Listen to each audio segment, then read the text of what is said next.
Les carnets de l'apothicaire, par Yuga Natsu, tome 5, chapitre 15, le scandale, dernière partie.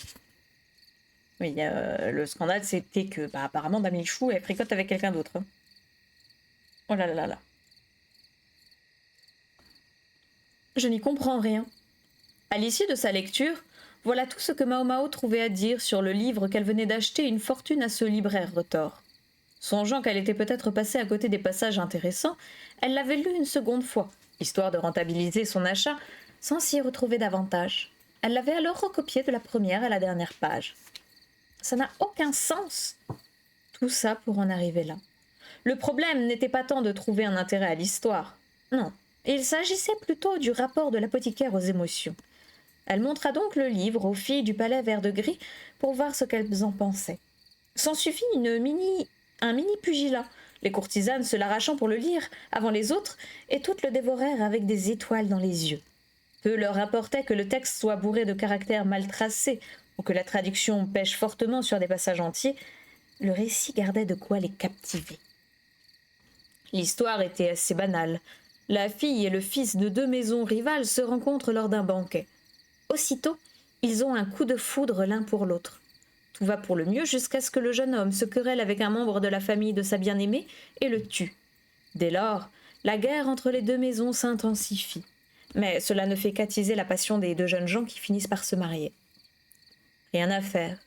Au-delà des maladresses de traduction, Mao Mao ne comprenait pas comment les deux protagonistes pouvaient se laisser ainsi dominer par des sentiments tout juste naissants. L'intrigue s'achevait sur la mort des tourtereaux à cause d'une incompréhension mutuelle, ce qui aurait pu être évité s'ils avaient planifié leurs actes et communiqué correctement, estimait l'herboriste. Elle exposa son point de vue aux spécialistes du sentiment amoureux. « Mais enfin, c'est ça la vraie passion !» lui répondit l'une des courtisanes en serrant le poing avec ferveur. « Si les tragédies nous éblouissent, c'est justement parce qu'elles montrent ces ratés du destin !» lui expliqua une autre en la secouant par les épaules. Non, décidément, elle ne comprenait toujours rien à rien. Madame Lichou, avait-elle trouvé quoi que ce soit d'intéressant à cette histoire quand elle l'avait recopiée? L'herboriste avait déjà mentionné l'existence du livre à Jinchi. Elle avait à présent en sa possession le texte qu'elle avait recopié en l'espace d'une nuit. Il ne comportait pas d'illustration, mais elle avait su lui donner l'apparence d'un véritable ouvrage en le reliant avec un simple morceau de ficelle. Pour autant, comme elle s'était fait aider par Chou, les pages n'étaient pas alignées correctement. Le résultat dégageait une impression assez particulière. Mais moi, je suis totalement d'accord avec Mao Mao sur la vie. Genre, petite parenthèse, Juliette, mais qui sont cons les deux? Il y en a pas un pour racheter l'une ou l'autre. Hein. Ils sont incapables de communiquer. Enfin, vraiment, il n'y a rien qui va dans Roméo et Juliette. Et je pense que si les deux n'étaient pas morts et mortes, Roméo aurait fini par aller voir ailleurs. Donc, heureusement pour Juliette, qui s'est suicidée. Non, mais personne ne va bien. J'aime bien quand même Mercutio un peu, mais bon, Mercutio, c'est le pauvre pote qui peut pas avouer ses sentiments à Roméo. Et... C'était mon avis sur Roméo et Juliette. Je t'avais dit que j'allais faire des illustrations, s'était plaint le jeune garçon. On verra la prochaine fois. Découpe-moi plutôt ces pages et fais en sorte que ce soit droit, lui avait-elle demandé. Pendant qu'elle perdait son temps avec cette histoire, la situation de Dame Lichou n'avançait pas. Aucune nouvelle ne lui était parvenue, ni au sujet de cette affaire, ni à celui d'aucune autre, d'ailleurs. Elle reçut toutefois un message de la Han. Des discussions avec l'Occident allaient bientôt avoir lieu, et il voulait savoir si elle y participerait. À n'en pas douter, l'Occident désigna la blonde émissaire, l'audacieuse étrangère qui leur avait laissé le choix entre exporter des provisions dans son pays ou lui offrir l'asile dans le leur. Comme l'avait rappelé le jeune fonctionnaire, la première rencontre n'avait abouti à aucune décision. Mao Mao y avait assisté, mais tout ce charabia politique co-commercial lui était passé au-dessus de la tête. Sa présence n'avait pas servi à grand-chose, si ce n'est à chauffer une chaise de plus. Elle avait donc décliné l'invitation. Du reste, cela lui éviterait de croiser l'excentrique stratège qui risquerait de s'inviter à cette réunion si l'on entendait parler. Peu de chance toutefois, car, depuis peu, il était plongé du matin au soir dans l'écriture d'un manuel de Go. Enfin, quand il n'allait pas semer le désordre au dispensaire pour se détendre. Ne pourrait-il pas plutôt faire ce pourquoi on le paye? En temps de paix, mieux valait pour ses subordonnés qu'il ne les passe sans cesse sur le dos. Mao Mao se sentait tout de même rassurée de le savoir enfermé dans son bureau, aussi espérait-elle que cela continue. Elle compatissait juste au désarroi des médecins à qui il imposait sa brillante compagnie.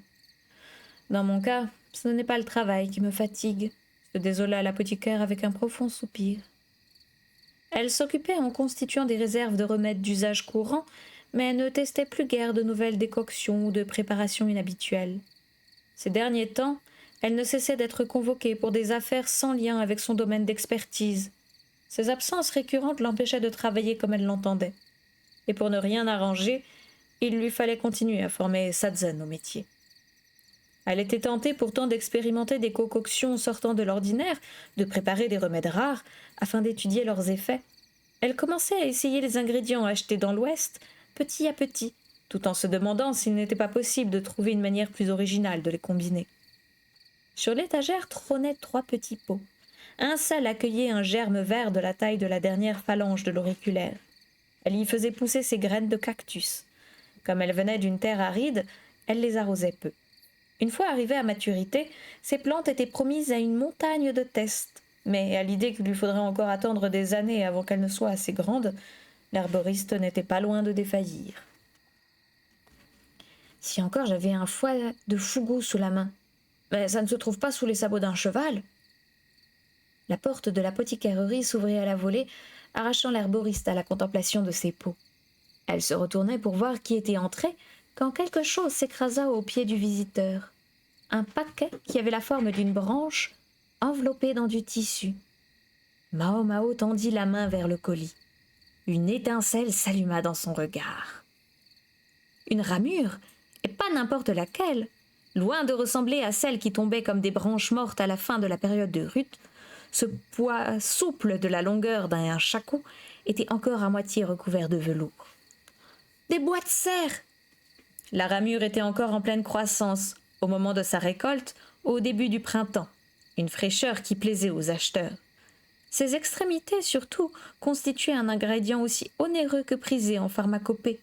Déjà grands, les bois possédaient encore leurs propriétés médicinales, à en juger par leur souplesse et l'étendue du velours qui les recouvrait.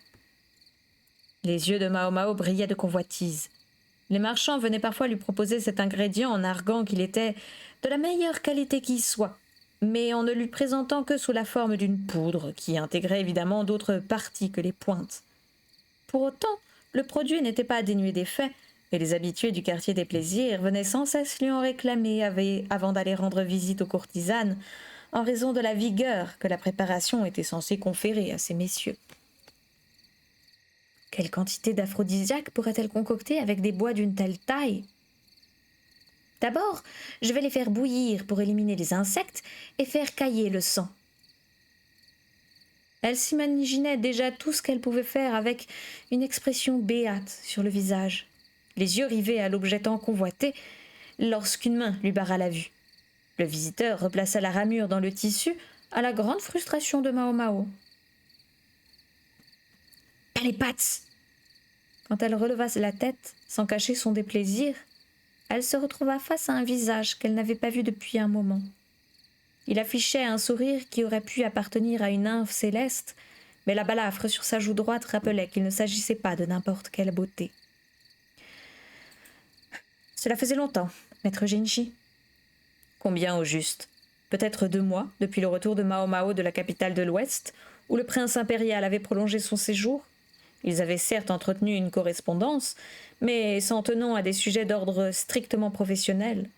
Il ne s'était pas encore déplacé, préférant lui envoyer soit un messager, soit Bazaine. Ses traits paraissaient un peu plus anguleux que dans le souvenir de la jeune fille. La chaleur humide de ces derniers temps lui aurait-elle fait perdre du poids ? « Dormez-vous assez ?» En dépit des apparences, le prince était un bourreau de travail, au point de souvent paraître au bord de l'épuisement. « C'est la première chose que tu trouves à me dire ? Et que signifie cette main tendue ?» lui reprocha-t-il sidéré, le regard baissé sur le bras de l'apothicaire. Du bout des doigts, Mao Mao s'accrochait au tissu, bien décidé à ne pas laisser cette ramure lui échapper. Je croyais que vous m'en faisiez cadeau. C'était mon intention, mais... Alors, donnez-la-moi, s'il vous plaît. Je crois que l'envie m'a passé. C'est inhumain, s'indigna-t-elle en tirant sur le tissu à deux mains. Jinchi, d'humeur taquine, leva les bois au-dessus de sa tête. L'apothicaire fit un bond, mais comment atteindre la ramure tenue à bout de bras par un homme qui faisait près d'un shaku de plus qu'elle? Espèce de... Malgré sa silencieuse invective, Mao Mao se sentit quelque peu soulagée. Au moins, la teneur de leurs échanges restait en terrain connu, sauf que, en plein milieu d'un nouveau saut, elle perdit l'équilibre. Un instant, elle vit le plafond, avant que le visage de Jinchi ne s'y superpose. Effacé, le doux sourire de nymphe.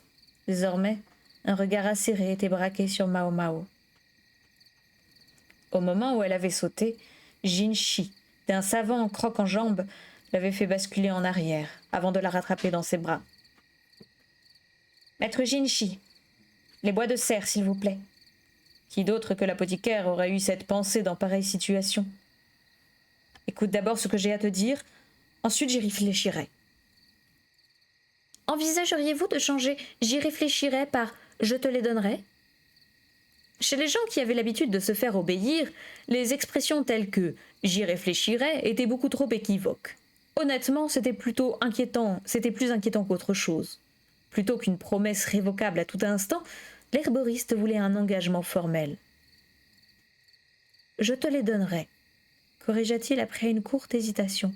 « Mais je veux d'abord que tu m'écoutes. » « S'il s'agit juste de vous écouter, alors j'accepte. » Jinchi plissa les yeux, mécontent. Il n'avait pas dit non, toutefois. Aussi décida-t-elle unilatéralement de prendre sa mimique pour un oui. « Et aussi, pourriez-vous me lâcher ?»« Non, » fit-il d'un ton péremptoire. Mao Mao n'avait pas le choix. Il lui fallait écouter Jinchi, allongé, le dos contre son genou. Inutile de crier à l'aide, puisque porte et fenêtre étaient fermées. Aurait-elle été ouverte, d'ailleurs, que les résidentes du palais vert de gris se seraient délectées du spectacle. Que fait Chou-Yu quand on a besoin de lui? Ce jour-là, l'adorable petit démon, champion des entrées fracassantes, était de sortie. Il prenait un cours de dessin chez son fameux maître de peinture. Ukyo ou Sadzun, selon leur occupation du moment, l'emmenaient et allaient le chercher. La vieille Gripsou avait donné son autorisation. Sans doute avait-elle flairé un moyen d'exploiter tôt ou tard les talents artistiques du garçon. Jinchi continuait de darder sur Mao Mao son regard de bête affamée. « As-tu décidé d'accepter ce que tu sais ?» Cette tournure fort ambiguë n'empêcha pas la jeune fille de saisir l'allusion. La nuit du banquet dans la capitale de l'Ouest, le prince impérial lui avait avoué la vraie raison qui l'avait poussé à l'emmener. Certes, il était resté assez évasif, mais pas assez pour ne pas prendre ses propos pour une demande en mariage. Dans les belles histoires, l'amour était un prérequis essentiel aux épousailles, mais dans la réalité, il en allait autrement. Les puissants utilisaient cette institution comme un levier dans leur lutte de pouvoir, les gens du peuple comme un moyen d'améliorer leur existence, et les paysans comme une façon d'accroître leur main-d'œuvre. Tant que les deux parties y trouvaient leur compte, ou que l'un des deux était au goût de l'autre, les sentiments mutuels importaient peu. Du moment que le partenaire choisi ne vous rebutait pas, peut-être le mieux était-il d'y consentir. Il a des goûts étranges. Qu'il se trouve plutôt une charmante jeune fille, n'importe laquelle. Quel besoin avait-il de choisir une simple fleur d'oseille sauvage, quand à ses pieds se pâmait un parterre de roses et de pivoines bien plus resplendissantes et nobles? Il n'avait qu'à se baisser pour les cueillir. Comme Dame Lichou, par exemple. Certes, la jeune favorite se retrouvait cloîtrée pour le moment, car on la soupçonnait d'une infidélité envers l'empereur. Toutefois, si Jinchi établissait la preuve qu'elle était innocente, le problème serait réglé. Cela n'empêcherait pas quelques mauvaises langues de médire, de façon cruelle sur le compte de la concubine, mais le prince impérial n'y prêterait pas l'oreille. Seulement, si Mao Mao, en cet instant, lui conseillait de nouveau d'épouser Dame Lichou, comme ce fameux soir, il lui rejouerait sa comédie, jusqu'à l'étouffer encore dans son étreinte, et peut-être même jusqu'à l'asphyxie, qui sait. « Tu me hais donc à ce point ?» Son expression avide s'était transformée. À présent, ses yeux semblaient briller de larmes contenues. Certains en ce monde classaient leurs émotions de façon binaire, amour ou haine. Ne pourrait-il trouver quelque nuance entre les deux? Il ne me semble pas que je vous haïsse. » Peut-être même trouvait-elle sa compagnie plutôt agréable. Ses sentiments à l'égard de ce noble personnage avaient même évolué dans le bon sens depuis leur toute première. Oh, Mao Mao.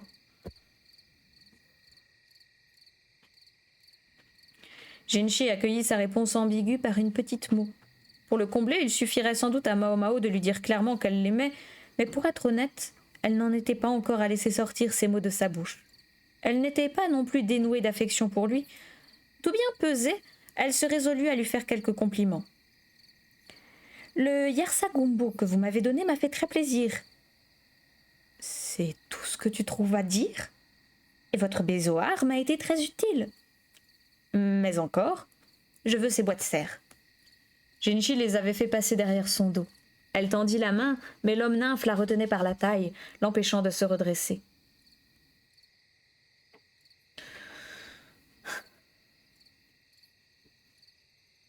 C'est horrible ce que j'ai à dire. De dépit, elle agita les pieds. Il réagit en lui saisissant une cheville. Elle se demandait ce qu'il comptait faire quand, du bout du doigt, il lui caressa le plan du pied. Le choc se peignit sur les traits de Mao Mao. Elle se tordit comme un ver en poussant une exclamation étouffée. Sa sensibilité à la douleur s'était émoussée grâce aux expériences qu'elle menait sur elle-même. L'éducation de ses sœurs aussi avait sans doute atténué ses réactions aux stimulations de la chair. Et pourtant, un point faible demeurait chez elle. La seule chose qu'elle ne pouvait supporter était ce lent, très lent passage d'un doigt sur la plante de ses pieds ou le long de son dos. « Maître Jinchi, c'est déloyal !»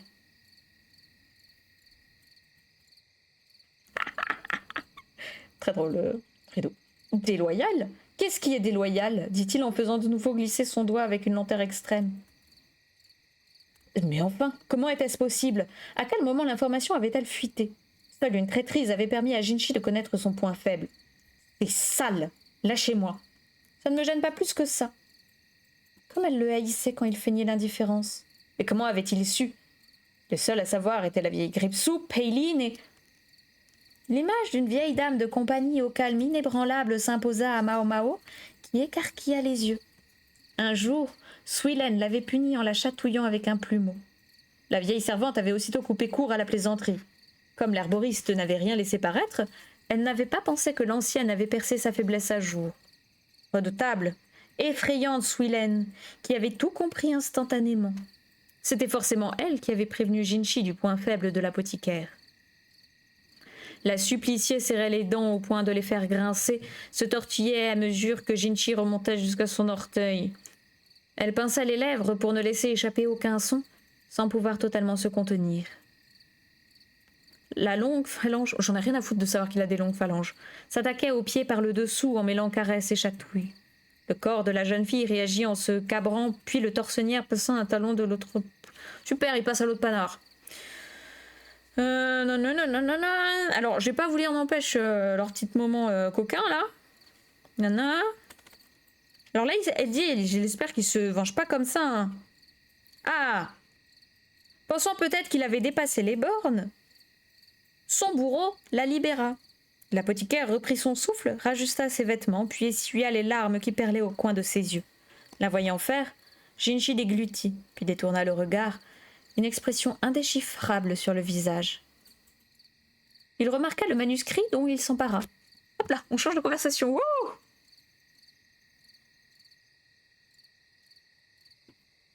Je suis choquée.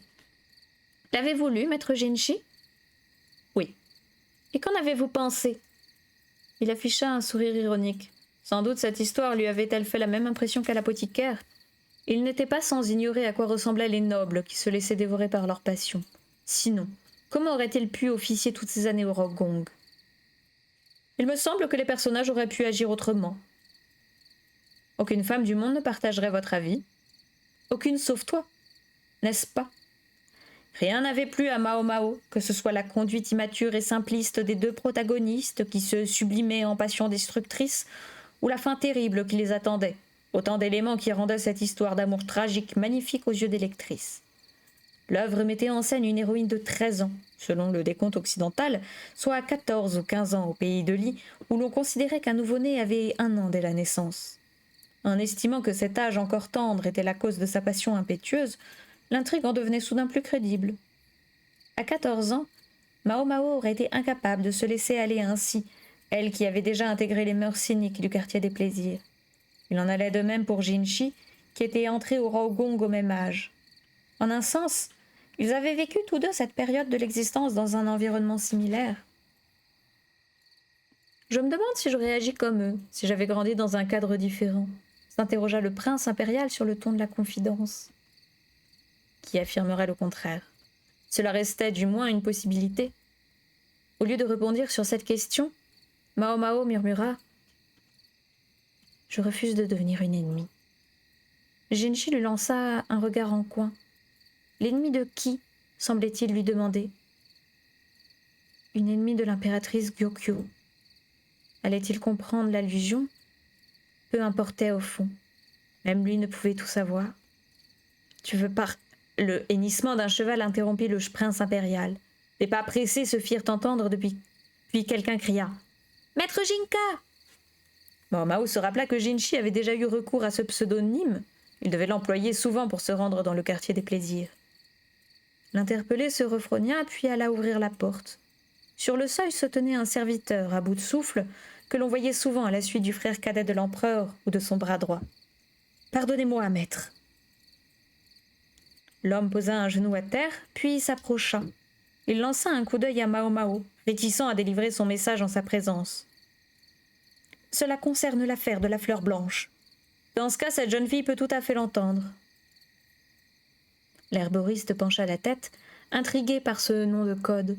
« Dame Lichou s'est échappée de sa chambre, » annonça le serviteur. « Elle se trouve au sommet de la pagode. » L'angoisse se lisait sur son visage.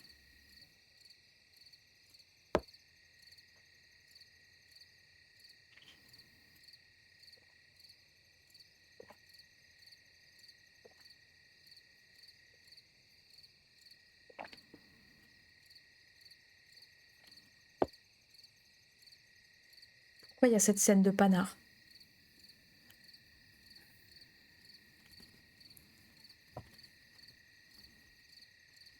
Remontons un peu le cours des événements. Dans la pièce flottait ce parfum doux amer. Lichou était assise dans un recoin de sa chambre, devant la commode, enroulée dans une couverture. « J'ai l'impression de sentir une odeur étrange depuis quelque temps, » fit remarquer Kanan. La vertueuse concubine secoua la tête. Elle savait que le tube ne sortait pas du plafond. Sautet venait de couper court à leur conversation en entendant les pas de la dame de compagnie dans le couloir. Quand la suivante se rendit compte que le plafond tombait en ruine, elle proposa de faire venir un menuisier, mais Lichou refusa. Elle ne voulait pas qu'un inconnu pénètre en ces lieux et, du reste, c'était tout l'appartement qui avait besoin d'être réparé. Aussi cela ne changerait-il pas grand-chose. Kanan n'insista pas. « Votre repas est servi, dame Lichou, » annonça-t-elle en posant le plateau. Sur la table l'attendaient un gruau et un bouillon froid. Parfois, la portion de légumes était très chiche. Au début, la prisonnière accueillait ce frugal déjeuner avec plaisir, sauf que désormais elle s'en moquait. Comme Kanan l'observait, elle prit quand même une bouchée, mais avaler ne serait-ce que la moitié de ce repas était au-dessus de ses forces. Sûrement parce qu'elle passait toute sa journée enfermée et bougeait encore moins qu'au Raogong. « Ne restez pas dans le noir. Pourquoi ne pas venir là où il fait jour? La lumière du soleil n'entrait nulle part dans cette geôle. Grâce à sa fenêtre donnant sur le couloir, la pièce attenante à la chambre bénéficiait d'à peine plus de clarté, mais Lichou la dédaignait. Et à quoi bon sortir dans le couloir pour tourner en rond sur le palier entre les deux volets de marche? La recluse se leva en titubant. Une violente fatigue la consumait. Elle se laissa tomber sur sa chaise, puis plongea sa cuillère dans le gruau pâteux en train de se figer. Une bouillie de riz à peine salée, sans même un accompagnement ce jour-là. Elle y aurait bien versé un filet de vinaigre noir, mais il n'y en avait point.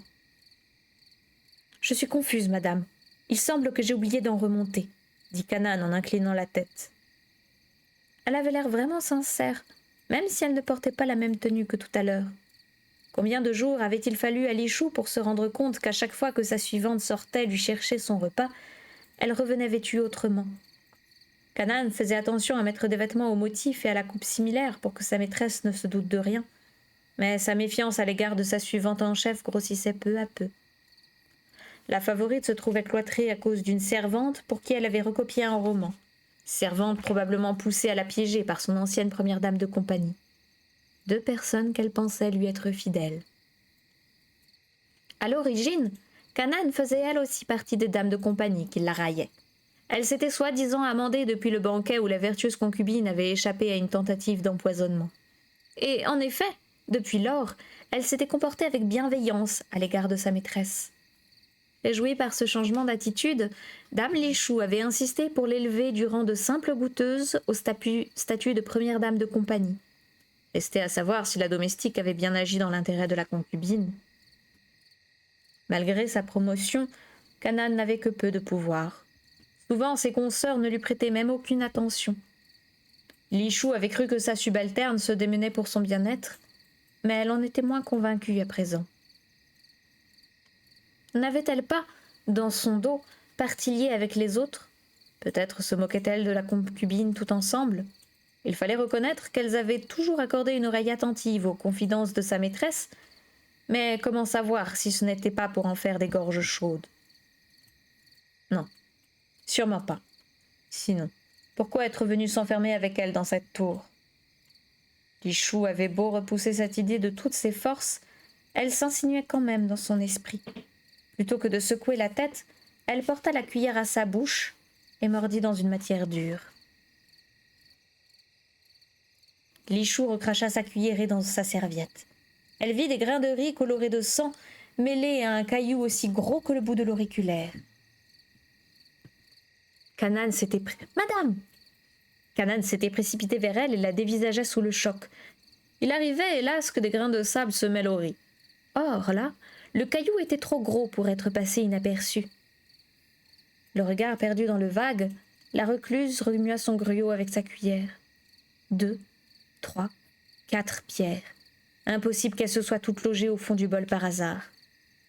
« Je vais aussitôt vous apporter un autre plat. » Canaan allait sortir en catastrophe avec le bol quand sa maîtresse l'arrêta. « Je n'en veux pas. » Elle, qui n'avait déjà que peu d'appétit, refusa de manger ce gruau mauvais et froid. « Dame Lichou, non, non, non, je n'en veux pas !» s'écria-t-elle. D'un geste, elle fit voler le repas de la table. Plateau et bol allèrent s'écraser avec fracas sur le sol.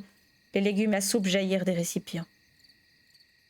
La jeune fille enfonça ses mains dans les cheveux avant de renifler à grand bruit. Les larmes lui montèrent aux yeux. Pourquoi tout ça n'arrive toujours qu'à moi? Elle avait été négligée par son père, harcelée par sa sœur, envoyée à 2 reprises au Rogong en tant qu'instrument politique. Autant de souffrances qu'elle avait toujours supportées en espérant que son père la traiterait avec bonté si elle suivait docilement ses ordres. La rumeur qui la qualifiait d'enfant illégitime avait ébranlé ses espoirs, mais elle était bien liée à Oujiou par le sang. L'attitude de son géniteur n'avait pas changé pour autant. Il ne la supportait tout simplement pas. Oui, il ne pouvait y avoir d'autre raison. Lui-même issu d'une branche secondaire de la famille, il n'appréciait pas que sa fille descende, comme son épouse, de la branche principale. Voilà pourquoi il ne lui envoyait que des dames de compagnie malveillantes. Elle en vint à penser que son père était peut-être à l'origine de toutes les situations périlleuses qu'elle avait traversées. Mais, avec la place de concubine de haut rang qui était la sienne, place imméritée selon elle, il n'y a pas de T à la fin de selon elle n'avait que peu de manières de réagir à ce qui lui arrivait.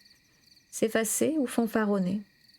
Encore récemment, lors du banquet, Oujiou n'avait même pas daigné lui adresser la parole. S'il n'avait pas voulu d'elle, pourquoi avoir voulu un autre enfant? Aimait-il la voir souffrir le martyre? Son père, sa demi-sœur, sa dame de compagnie, la servante Canaan, tous se liguaient contre elle. Soudain, Lichou se rendit compte du désordre alentour. Les bols brisés, la table retournée, la chaise renversée sur le sol. Dans un coin, Canaan, les vêtements maculés de riz, se cachait le visage dans les mains. Le plateau avait atterri à ses pieds. Avait-elle envoyé valser tous ces objets? Un sillon rouge courait sur la joue de sa servante qui, apeurée, jaugea l'humeur de sa maîtresse d'un coup d'œil entre ses doigts. La concubine fut frappée d'horreur. Jamais elle n'avait voulu en arriver là. Comment avait-elle pu saccager la pièce de la sorte? Elle n'en revenait pas. Elle devint tout à coup hagarde. Un voile de sueur se mit à recouvrir tout son corps. Elle murmura un ordre inintelligible. « Madame, va-t'en, et ne t'en reviens plus !» lui hurla la recluse. Elle se replia contre le mur. Elle regrettait déjà ces paroles qui étaient sorties de sa bouche malgré elle. « Je vous demande pardon. Je vais me changer. » Yann promena un regard navré sur le désordre ambiant avant de quitter l'appartement. Dès que les bruits de pas cessèrent, Lichou s'effondra sur le sol. Ses yeux levés au plafond s'emplirent de larmes. Elle n'avait jamais souhaité blesser Kanan. Qu'est-ce qui avait bien pu l'y pousser? C'était, oui, la peur qu'on s'en prenne à elle si elle n'attaquait pas la première. Elle devait être horrible à voir. De lourds sanglots montaient dans sa gorge, mais s'y abandonner risquait d'attirer l'attention. Elle serra fort les genoux contre sa poitrine. « Lichou! Lichou !» La voix provenait du plafond, d'où le tube émergea. Avec sa bonne ouïe, aucun doute que le vacarme qui venait de se produire était arrivé aux oreilles de Sauteil. « Que se passe-t-il? Ta dame de compagnie est partie, on dirait. »« Ce n'est rien. » La concubine passa dans l'autre pièce, où elle s'assit devant la commode. L'odeur douce amère qui flottait la détendit aussitôt. Qui plus était, la voix filtrée de son amie avait un effet apaisant sur elle. Qui pouvait bien être cette fille? « Dis, Lichou. »« Oui. Le garde ne va pas tarder à redescendre. Ça te dirait d'aller faire un tour là-haut ?» Sa voix était douce, si douce. D'ordinaire, Lichou aurait su repousser son envie, mais à cet instant précis, elle était incapable de résister. Elle n'avait aucune raison de refuser l'invitation. Des bruits de pas s'élevèrent. Elle colla l'oreille contre la porte, puis attendit que la sentinelle soit arrivée au bout du couloir. Son cœur battait la chamade. Les coups résonnaient si fort contre sa poitrine qu'elle craignait que le garde ne l'entende. Elle retint sa respiration. L'homme ne risquait plus d'être alerté, mais ce qu'elle s'apprêtait à faire causait à Lichou une inquiétude plus grande encore. Elle entendit les pas descendre les marches, puis la porte s'ouvrir et se refermer. Elle sortit de l'appartement, la main plaquée contre son cœur. Ses chaussures à la main, elle les avait ôtées pour gagner en discrétion, elle avança avec prudence dans le couloir, monta les marches une à une, puis ouvrit doucement la porte pour éviter tout grincement. L'étage du dessus était encore plus délabré, sale et poussiéreux que la geôle de dame Lichou. Elle remit ses chaussures et observa les lieux. Le couloir comportait plusieurs portes, mais une seule était entrebâillée. Le cœur battant, elle alla y frapper. « Sauteil ?» Pas de réponse. S'était-elle trompée de chambre? Lichou s'était retournée pour partir lorsqu'elle sentit 2 bras l'envelopper par derrière. « Bienvenue chez moi. » La voix de la jeune fille, que plus rien ne filtrait, parvint directement à Lichou. D'une blancheur de porcelaine, les mains délicates qui l'avaient saisie étaient striées de veines bleues. « Depuis le temps que je t'attends. » Une odeur aussi douce qu'amère submergea la vertueuse concubine, la même qui émanait du plafond lorsqu'elle était dans sa chambre. « Sauteil ?» Un frisson remonta le long de sa nuque. Elle sentit un poids sur sa tête, comme si sa camarade, qu'elle n'avait toujours pas vue, venait de poser le menton dessus. Puis, quelque chose lui chatouilla la nuque, une matière fine et douce, comme des fils de soie de grande qualité, sans doute une sorte de pompon. « Que ta peau est belle, Lichou. Tu as le teint si frais. » D'un geste caressant, Sauteil promena le bout de ses doigts sur la joue de son amie. « Tes cheveux aussi sont beaux, d'un noir profond. Même dans pareil endroit, tu as quelqu'un pour te les peigner comme il faut, comme je t'envie. Oh, en revanche, tu ne fais pas attention quand tu manges. Tu as un grain de riz collé, juste là. J'espère que tu vas bien. » 2 doigts délicats vinrent les cueillir dans ses cheveux pour l'ôter d'un geste lent avant de le jeter par terre. Par endroits, les bouts des doigts de Sauteil portaient des marques rouges, comme des cicatrices de brûlure toutes fraîches. « J'ai de la peine pour toi. Tu perds ta mère toute petite, puis dès que tu as su parler, on t'a utilisé comme instrument politique. Ta famille te rejette et tes suivantes se moquent de toi. » Oui, c'était exactement ça. Vraiment, quel triste sort. Personne ne comprend ce que tu ressens. Pourquoi est-ce que tout cela n'arrive toujours qu'à toi? Lichou se laissait berner... Berner? Bah, lapsus révélateur. Lichou se laissait bercer par la voix bienveillante et par le parfum de son ami. La peau blanche lui communiquait sa chaleur. Elle n'avait pas partagé un tel contact avec quelqu'un depuis tellement longtemps. Ils sont tous si cruels. Ils te harcèlent, ils te poussent à bout, alors que tu es la gentillesse incarnée. Lichou s'abandonna au parfum suave. Elle hocha la tête. C'était vrai que tout le monde passait son temps à la harceler, à l'ignorer, à la manipuler. Qu'avait-elle fait pour mériter un tel sort à la fin? Cela durait depuis si longtemps à présent. Une éternité. Une question émergea de l'esprit embrumé de la favorite. À quel moment avait-elle parlé de son père à Sauteil? Réduite à manger du riz froid dans la pénombre d'une cellule. Quand lui avait-elle dit que ses repas étaient froids? Lichou s'interrogeait, mais n'arrivait pas à réfléchir. Elle sentit seulement Sauteil desserrer son emprise. La concubine se retourna pour se trouver face à l'amie mystérieuse dont elle ne connaissait jusque-là que la voix. « Eh bien, pourquoi fais-tu cette tête? J'ai quelque chose sur le nez ?» Le visage souriant de Sauteil était d'une teinte tout à fait inhabituelle, et pour autant, Lichou la trouvait belle. La jeune prisonnière avait un visage aux contours de pêche, des lèvres charnues comme des cerises. Or, sa peau était anormalement claire. Les peuples de l'Ouest avaient le teint pâle, mais la sienne était quasiment blanche, un teint de porcelaine impossible à obtenir même en se fardant à l'excès avec de la poudre de riz. Sa chevelure était celle d'une vieille femme. Ce que Lichou avait pris pour un pompon n'était autre que ses cheveux, raides, qui lui tombaient jusque dans le dos.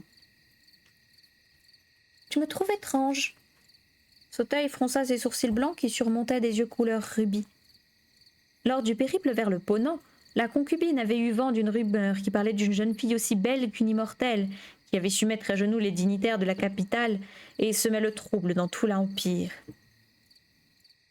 Pei Nyang Nyang. Oh, mais tu connais mon nom?